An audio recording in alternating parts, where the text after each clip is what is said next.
Hello hello hello, आप सभी लोगों को अविनाश मिश्रा का बहुत बहुत नमस्कार। स्वागत है जी आप सभी लोगों का आज के हमारे इस क्लास में। आज के इस क्लास में हम लोग पार्टिकुलरली बात करने वाले हैं सेक्टर्स इन द इकोनॉमी के बारे में। सेक्टर्स इन द इकोनॉमी बहुत ज़्यादा इंपॉर्टेंट है हमारे अर्थव्यवस्था के दृष्टिकोण से। सबसे पहले हम लोग बात करेंगे कौन कौन से सेक्टर्स होते हैं इकोनॉमी में, वो सारी बातें करेंगे। तो पहली बात करेंगे प्राइमरी सेक्टर के बारे में। आप लोग बहुत ज्यादा इंपॉर्टेंट है आज का टॉपिक। आज का क्लास हमारा बहुत ज्यादा इंपॉर्टेंट है, जितनी क्लास लिया हूं मैं उसमें सबसे इंपॉर्टेंट है ये primary sector, secondary sector, tertiary sector. आगे चलेंगे organise sector, unorganise sector, public sector, private sector, को corporation sector and cooperative sector. आज के इस क्लास की शुरुआत करने से पहले आप लोगों से मैं वादा करता हूं कि आज का ये क्लास जब तक कंप्लीट होगा, कंप्लीट होने के साथ साथ आज का ये जो सेक्टर्स इन द इकोनॉमी में आप लोगों के दिमाग में इंस्टॉल करके जाऊंगा। एक बेहतरीन नॉलेज, एक बेहतरीन ज्ञान आप लोगों के दिमाग में हमेशा हमेशा के लिए अमर करके जाऊंगा। ये मेरा आज शुरुआत करने से पहले इस लेक्चर का मेरा आप लोगों के साथ में ये वादा है। चलिए शुरुआत करते हैं। एकदम बात करेंगे हम लोग प्राइमरी सेक्टर, प्राथमिक क्षेत्र के बारे में। प्राथमिक क्षेत्र, प्राइमरी सेक्टर, आराम से सुनना, कोई जल्दी नहीं है, सब कुछ धीरे धीरे पढ़ेंगे। प्राइमरी सेक्टर, प्राथमिक क्षेत्र क्या होता है, क्या होता है, इसकी बातें क्या होती हैं, इनकी विशेषताएं हम लोग पढ़ने की कोशिश करते हैं, समझते हैं। ये जो प्राइमरी सेक्टर है, ये जो प्राइमरी सेक्टर है, इसको ये जो है पूरे के पूरे तरीके से प्रत्यक्ष रूप से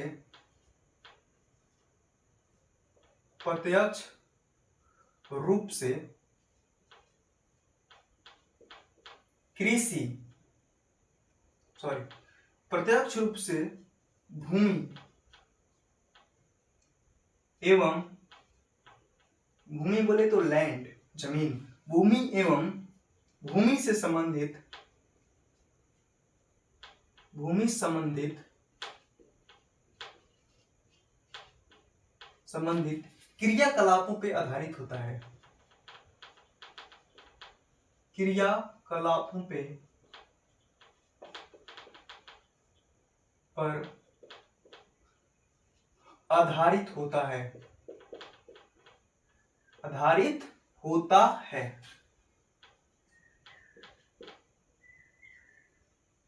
पहली बात, अगर ये भूमि एवं भूमि संसाधनों पे, भूमि से संबंधित क्रियाकलापों पे आधारित है, तो हम लोग बोल सकते हैं क्या कि ये जो है पूर्णतः प्रत्यक्ष रूप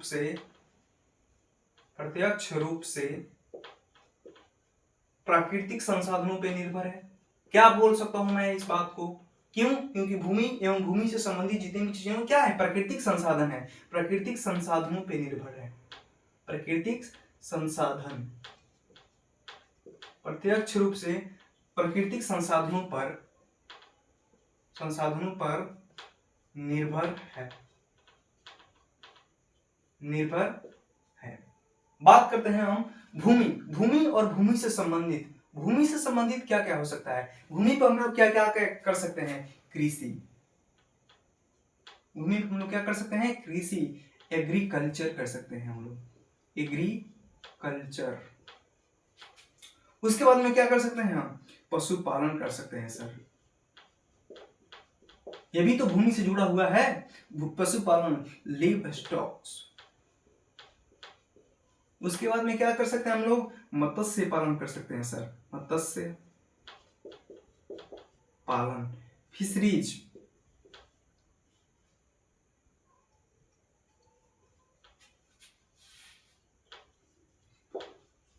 फिशरीज कर सकते हैं।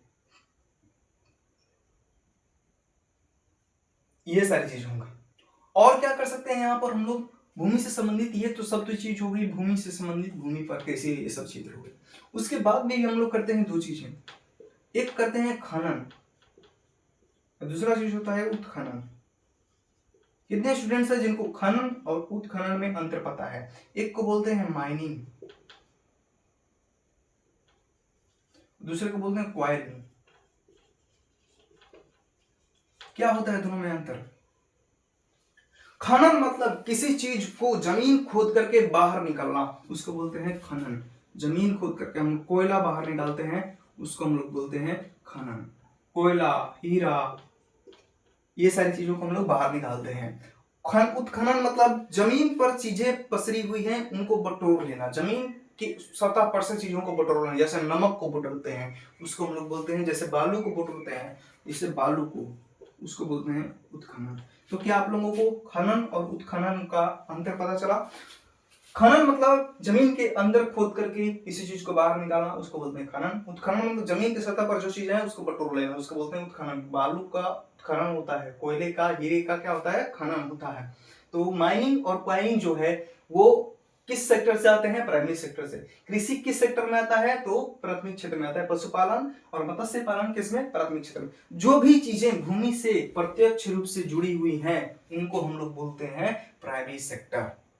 क्या बोलते हैं हम लोग? Primary sector. और यहाँ पर एक सोचने वाली बात आराम से बताना मेरे भाई कि कृषि करके हम क्या बनाएंगे? धान, गेहूं, चावल, ये सब। पशुपालन करके हम दूध, ये सब बनाएंगे। मत्स्य पालन, मछली बनाएंगे।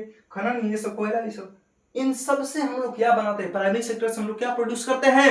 हम लोग प्राइमरी सेक्टर से कच्चा माल बनाते हैं, रॉ मटेरियल बनाते हैं। प्राथमिक क्षेत्र में हम लोग कच्चा माल बनाते हैं, कच्चा माल का निर्माण करते हैं। मानते हो बात को? मानना ही पड़ेगा, और कोई ऑप्शन है नहीं तुम्हारे पास। उसके बाद में आगे चलते हैं। कच्चा माल का निर्माण कर चुके हैं। अब इसमें, इस क्षेत्र में जो लोग काम करते हैं, जो लोग काम करते हैं, कृषि और प्राथमिक क्षेत्र को कृषि क्षेत्र के नाम से भी जाना जाता है। एक बात और जान लो, कृषि क्षेत्र के नाम से भी, एग्रीकल्चर सेक्टर के नाम से भी जाना जाता है कृषि क्षेत्र को।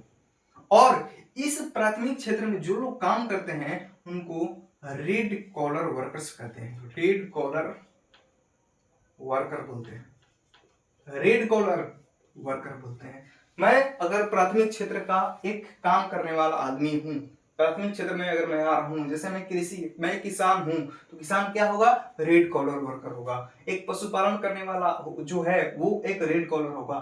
जो माइनिंग और उत्खनन करने वाला है वो क्या होगा? एक रेड कॉलर वर्कर, लाल कॉलर धारी, इसको बोलते हैं। तो ये था पूरा का पूरा ज्ञान एक प्राथमिक क्षेत्र के बारे में। प्राथमिक क्षेत्र के फिर से एक बार रिवीजन करता हूँ। भूमि और भूमि से डायरेक्टली अटैच्ड होते हैं और प्राकृतिक संसाधनों से डायरेक्टली अटैच्ड होते हैं। कृषि इस कौन कौन सा आता है प्राइमरी सेक्टर में? तो कृषि प्राइमरी सेक्टर में आता है, पशुपालन आता है, मत्स्य पालन आता है, माइनिंग और उत्खनन भी हमारे प्राइमरी सेक्टर में आते हैं। क्वेश्चन इससे बाहर आएगा ही नहीं, वो सब छोड़ दो।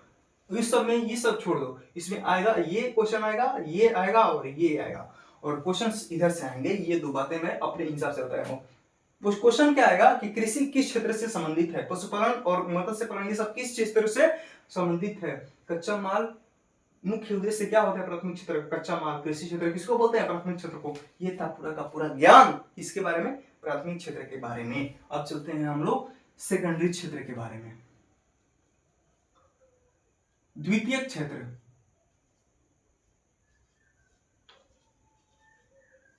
द्वितीयक क्षेत्र या इसको हम लोग सेकेंडरी सेक्टर बोलते हैं।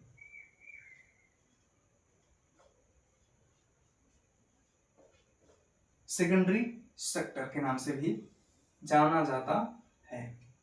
क्या होता है सेकेंडरी सेक्टर? आओ आराम से समझते हैं। सेकेंडरी सेक्टर को देखो, यहां पर प्राइमरी सेक्टर में हम लोग क्या बनाए थे? कच्चा माल। द्वितीय क्षेत्र में क्या करते हैं ये लोग? कच्चा माल को यूज करके, कच्चा माल का इस्तेमाल करके, कच्चे माल का इस्तेमाल करके ये क्या बना देते हैं? अंतिम प्रोडक्ट बना देते हैं, अंतिम वस्तु बना देते हैं। फॉर एग्जाम्पल कच्चा माल गेहूं, गेहूं के आटा का गेहूं बन गया। कच्चा माल क्या हो गया तुम्हारा? गेहूं। कहां से आया गेहूं? प्राथमिक क्षेत्र से। कहां से? प्राइमरी सेक्टर से आ गया। कौन? गेहूं। और इस गेहूं का यूज करके, अगर हम यूज करके एक पार्ले जी बिस्किट बना देते हैं, बिस्किट बना देते हैं, तो वो हो गया हमारा सेकेंडरी क्षेत्र में। क्या किया मैं? कच्चे माल का यूज करके अंतिम वस्तु बना दिया। अंतिम वस्तु जिसका उपयोग करेगा उपभोक्ता। अंतिम वस्तु किसको बोलते हैं? उपभोक्ता। ये फाइनल प्रोडक्ट है।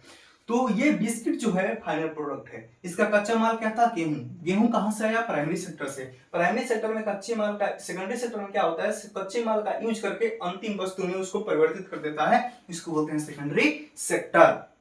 इसमें क्या होता है? क्या गेहूं से बिस्किट ऐसे बन जाएगा? नहीं, इसके लिए क्या चाहिए? एक उद्योग चाहिए, एक इंडस्ट्री चाहिए, एक कंपनी चाहिए, इसलिए इसको बोलते हैं औद्योगिक क्षेत्र। क्या बात है, समझ में आ रही है? एकदम अंदर तक जाके औद्योगिक क्षेत्र भी बोलते हैं, इंडस्ट्रियल सेक्टर बोलते हैं इसको, औद्योगिक क्षेत्र भी बोला जाता है। इसमें क्या होता है? कच्चा माल से अंतिम वस्तु बनाते हैं। इसमें निर्माण एवं विनिर्माण होता है। फिर दो नए शब्द आ गए, एक होता है कंस्ट्रक्शन, कंस्ट्रक्शंस, एक होता है मैन्युफैक्चरिंग,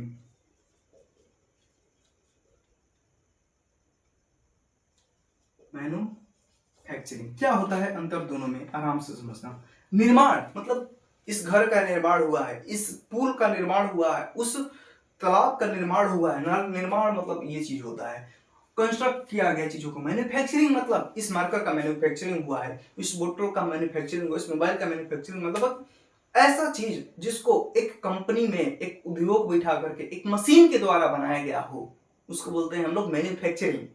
समझ में आ गया क्या? इस बिस्कुट को बनाने में मैन्युफैक्चरिंग का काम आया होगा, बिस्कुट के डिजाइन बनाने में, बिस्कुट में बहुत सारी चीजें मिलाने में मशीन का काम आया होगा। और एक बड़े पैमाने पर जब होता है किसी नए चीज का उत्पादन, तो उसको हम लोग बोलते हैं मैन्युफैक्चरिंग, विनिर्माण। और अगर छोटे लेवल पर और कोई मशीन, बहुत ज्यादा मशीन कम का यूज करके हम लोग जब किसी चीज को बनाते हैं उसको बोलते हैं निर्माण। तो निर्माण एवं विनिर्माण जो होता है सेकेंडरी सेक्टर में आते हैं, इनको बोलते हैं हम लोग औद्योगिक क्षेत्र के नाम से भी जाना जाता है। क्या बात है, क्लियर हो गई? आगे चलते हैं। तो कच्चा माल कहां से मिल गया? यहां से। कच्चे माल को अंतिम वस्तु में कौन बना दिया? तो ये सेकेंडरी सेक्टर वाले। बात करते हैं हम लोग टर्सरी सेक्टर के बारे में।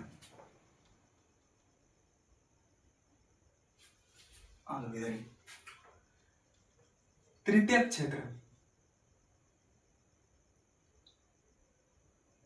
तृतीय कैसे लिखाता है भाई?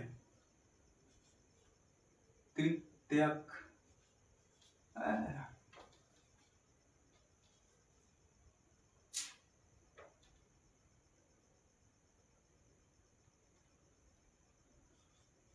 तृतीयक क्षेत्र, टर्सरी सेक्टर।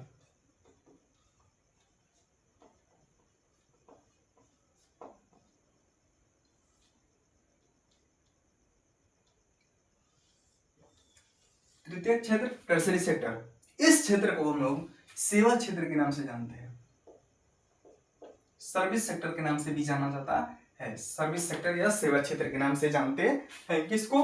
टर्सरी सेक्टर को। इसमें क्या होता है?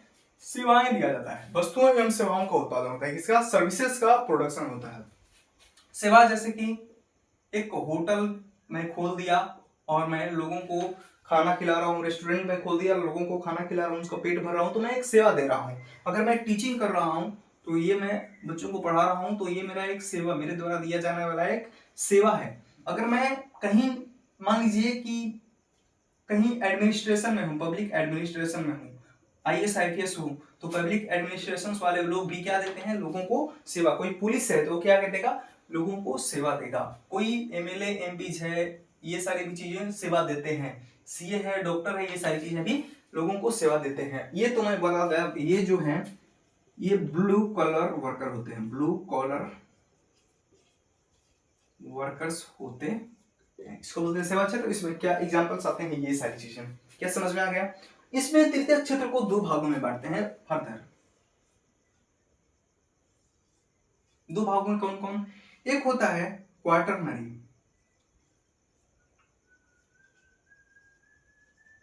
क्वार्टरनरी चतुर्धातुय, चतुर्धातुक क्षेत्र, क्वार्टरनरी सेक्टर। और एक होता है क्वाइनरी, क्वाइनरी सेक्टर, पंचक क्षेत्र, पंचम क्षेत्र, क्वाइनरी सेक्टर। चतुर्थ है मतलब चौथा। अभी तक मैंने 3 बताया था, लेकिन तीसरे में ही 2 अलग अलग मतलब इसको और ज्यादा एलोबरेट किया गया है, 2 सेक्टर्स में और बांट दिया गया है। तो एक चतुर्था मतलब चौथा सेक्टर और एक पांचवा सेक्टर। चौथे सेक्टर में कौन आते हैं? क्वाटरनरी सेक्टर में वो लोग आते हैं जो नॉलेज बेस्ड हो, नॉलेज बेस्ड, नॉलेज बेस्ड कौन कौन सा हो सकता है? एक टीचर हो सकता है नॉलेज बेस्ड, एक डॉक्टर हो सकता है नॉलेज बेस्ड, एक सीए हो सकता है नॉलेज बेस्ड, एक नर्स हो सकती है नॉलेज बेस्ड। इनको हम लोग बोलते हैं knowledge based sector, knowledge based sector. जो अपना ज्ञान का यूज करके लोगों को सेवा देते हैं उनको बोलते हैं क्वाटरनरी सेक्टर में लगते हैं। जो नॉलेज बेस्ड सेक्टर में ये सारे एग्जांपल्स आ जाते हैं। बात क्लियर है? इनको हम लोग बोलते हैं व्हाइट कॉलर। डॉक्टर का जो कोट होता है कैसा होता है?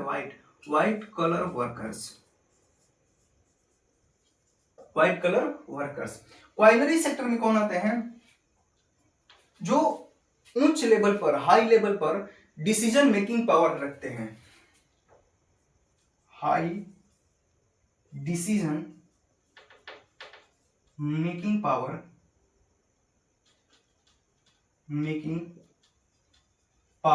रखते हैं। कौन कौन से ऐसे लोग हैं जो डिसीजन लेते हैं? कौन कौन से लोग हैं? तो IAS and PCS officers, MLA and MPs,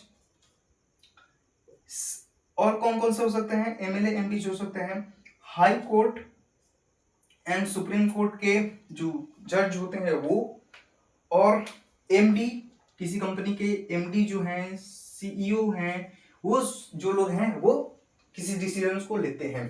तो अगर हाई डिसीजन वाले वर्कर्स जो हैं वो अगर किस सेक्टर में आते हैं? तो क्वाइनरी सेक्टर में, पंचम क्षेत्र में आते हैं। ये जो होते हैं गोल्ड कॉलर वर्कर होते हैं, गोल्ड कॉलर वर्कर, स्वर्ण कॉलरधारी वर्कर किस क्षेत्र में आते हैं? तो ये सारी चीजें थी आप लोगों के टर्सरी, प्राइमरी और सेकेंडरी सेक्टर के बारे में, जिसमें मैं टर्सरी को 2 भाग में बांट दिया, नॉलेज बेस्ड और एक quinary sector, high decision making power में। समझ में आ गया? क्या क्लियर है बात? एकदम क्लियर होना चाहिए सारी की सारी बातें। जो रेड कॉलर वर्कर्स होते हैं, रेड कॉलर वाले लोग जो होते हैं वो होते हैं गवर्नमेंट एम्प्लॉय, पुलिस, दरोगा, ये सारे जो गवर्नमेंट एम्प्लॉय हैं वो कैसे होते हैं?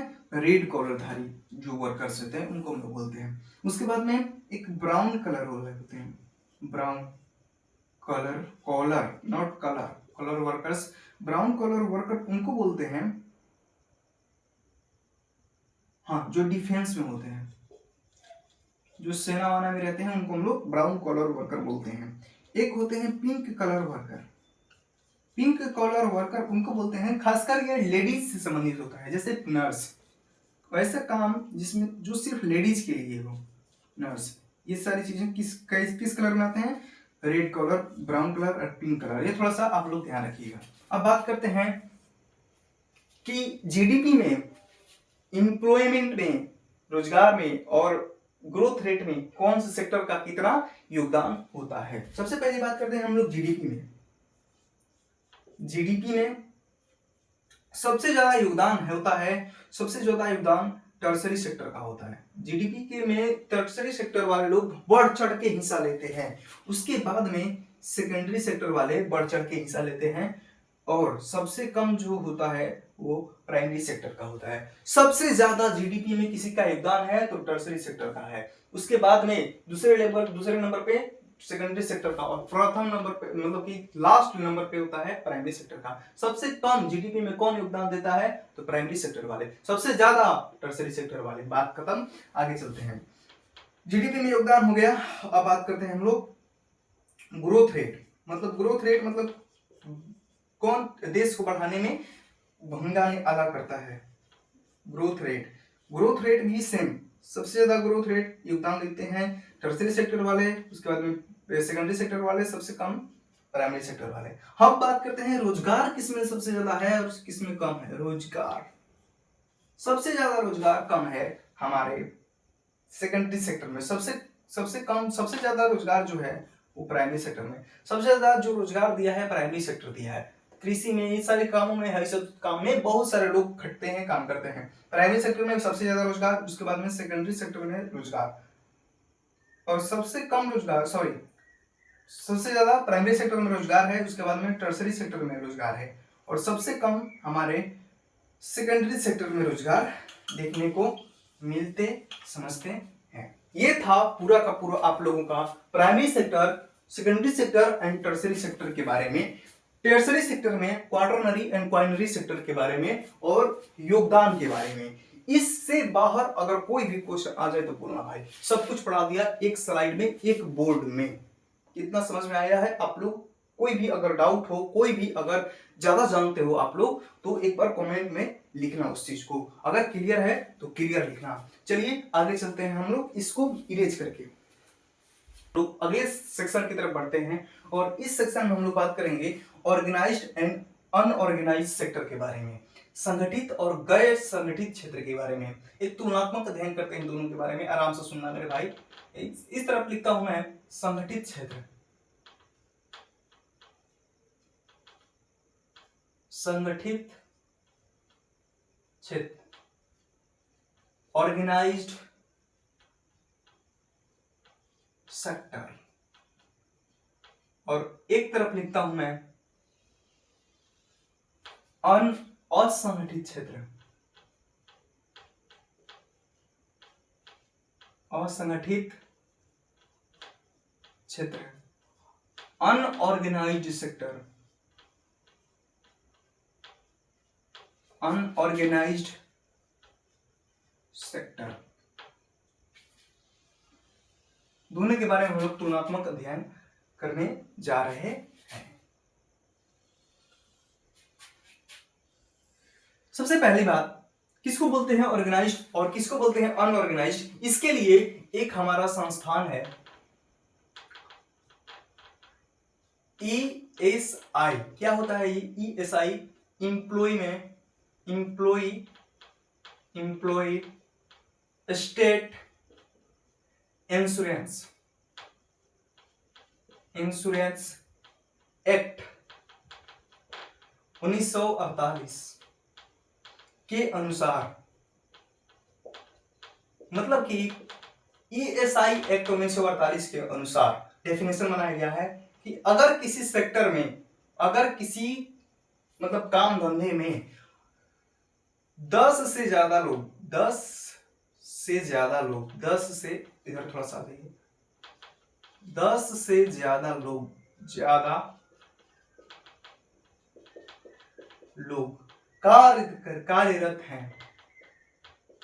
कार्यरत हैं, उसको बोलते हैं हम लोग ऑर्गेनाइज सेक्टर। लेकिन 10 से ज्यादा लोग कुछ कंडीशन में ऐसा होता है कि वहां पर 20 से ज्यादा लोग भी देखने को मिलते हैं। 20 से ज्यादा लोग अगर किसी काम धंधे में 10 से ज्यादा लोग कार्यरत हैं और कुछ ऐसे कंडीशंस, कुछ ऐसी काम धंधे जो जिसमें 20 से ज्यादा लोग काम कार्यरत हैं, ऐसे सेक्टर को, ऐसे क्षेत्र को ESI एक्ट 1948 के अनुसार ऑर्गेनाइज्ड सेक्टर कहा जाता है, संगठित क्षेत्र कहा जाता है। ऐसा क्षेत्र जिसमें 10 लोग कम से कम काम करते, 10 लोग से ज्यादा काम करते हों। अब बात करते हैं, लेकिन इसमें 10 लोग से कम लोग कार्यरत हैं, कम लोग कार्यरत रहते हैं। किससे? 10 लोग से 20 लोग से कार्यरत कम रहते हैं, उसको असंगठित क्षेत्र बोलते हैं। ये बात हो गई ESI के अनुसार। पहली बात तो ये हो गई। दूसरी बात में आगे बढ़ते हैं और समझते हैं और कौन कौन सी चीजें आती है। एक और आता है, भारत का एक संस्था EPFO। EPFO क्या है? एम्प्लॉई प्रोविडेंट, अभी नहीं समझ में आ रहा, एकदम समझ में आया। प्रोविडेंट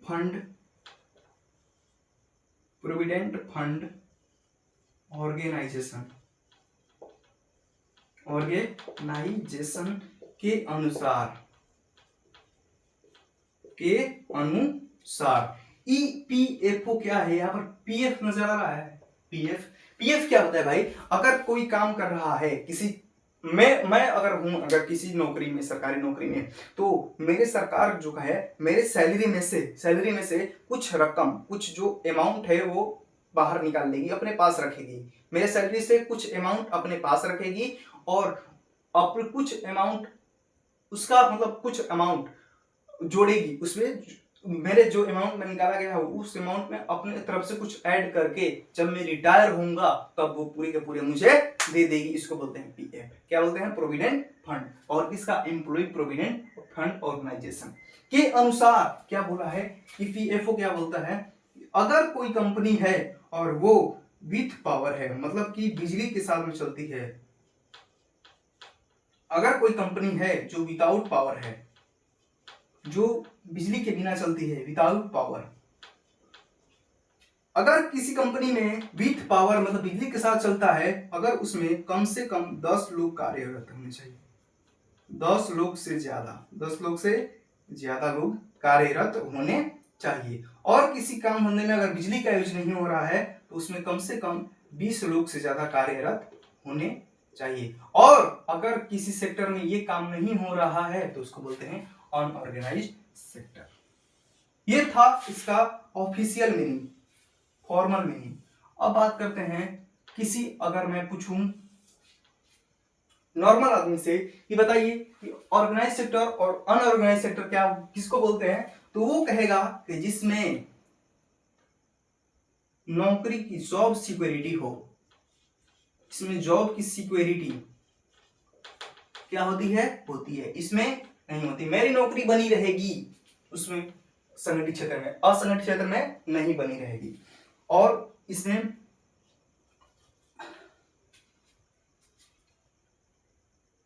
जॉब सिक्योरिटी बनी रहेगी। Fixed working hour, fixed working hours रहेगा। मतलब मैं अगर किसी कंपनी में काम कर रहा हूं तो 8 घंटे ही काम करूंगा, फिक्स्ड वर्किंग आवर्स रहेगा।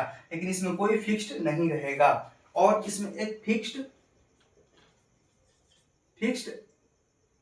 इनकम रहेंगी, मेरी इनकम रहेगा। फिक्स्ड सैलरी लिखते हैं इसको कि एक महीना आप काम कीजिएगा तो आपके बदले में 8,000, 10,000, 15,000, 20,000, 1 लाख आपका सैलरी मिलेगा। इसमें कोई फिक्स्ड सैलरी की बात नहीं की जाती है। तो ये था आप लोगों का ऑर्गेनाइज सेक्टर एंड और अनऑर्गेनाइज सेक्टर के बारे में। अब बातें करते हैं हम लोग थोड़ी सी आगे चल करके पब्लिक सेक्टर यानी कि सार्वजनिक क्षेत्र, सार्वजनिक क्षेत्र। दूसरी बात करेंगे हम लोग प्राइवेट सेक्टर, निजी क्षेत्र। उसके बाद में बात करेंगे हम लोग कॉरपोरेशन सेक्टर, कॉरपोरेशन सेक्टर, निगम क्षेत्र, और लास्ट में बात करेंगे हम लोग कोऑपरेटिव सेक्टर, कोऑपरेटिव। एकदम बहुत अच्छे से सुनना, सब कुछ बता दूंगा। कोऑपरेटिव सेक्टर, इसको सहकारी क्षेत्र कहते हैं, सहकारी क्षेत्र कहते हैं। किसको बोलते हैं पब्लिक सेक्टर? अगर किसी कंपनी के शेयर्स, अगर किसी कंपनी के 51% से ज्यादा शेयर, 51% से ज्यादा शेयर किसके पास हो? सरकार के पास। किसके पास? सरकार के पास। उस देश के सरकार के पास में हो, उसको बोलते हैं पब्लिक सेक्टर, सार्वजनिक क्षेत्र। अगर किसी कंपनी के शेयर्स 50%, 51% से ज्यादा, मतलब आधे से ज्यादा शेयर्स अगर किसी सरकार के पास में है, उस सेक्टर को हम लोग बोलते हैं पब्लिक सेक्टर। अगर किसी कंपनी का 51% से ज्यादा शेयर, 51% से ज्यादा शेयर, ज्यादा शेयर अगर किसी खास आदमी के पास में है, किसी व्यक्ति के पास में है, सरकार के पास में नहीं है, किसी निजी व्यक्ति के पास में हो, उसको बोलते हैं प्राइवेट सेक्टर।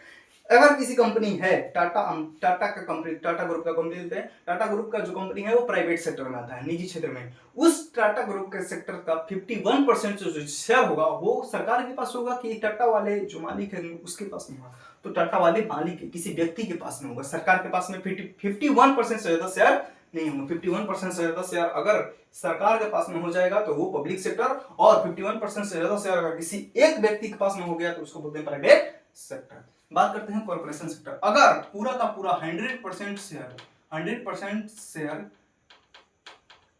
सरकार के पास में हो गया उसको बोलते हैं पूरा का पूरा सरकारी क्षेत्र, एकदम पूरा का पूरा सरकारी, उसको बोलते हैं कॉर्पोरेशन सेक्टर, निगम क्षेत्र।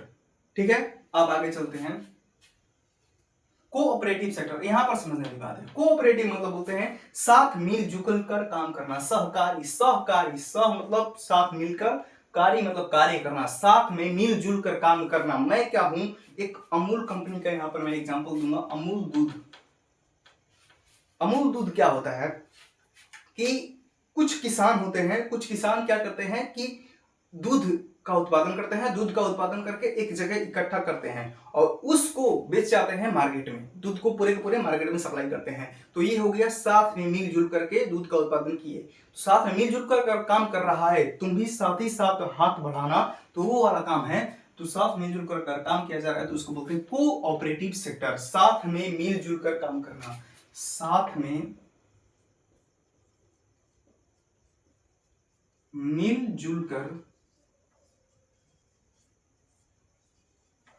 काम करना, इसको बोलते हैं हम लोग कोऑपरेटिव सेक्टर। कोऑपरेटिव सेक्टर यानी सहकारी क्षेत्र।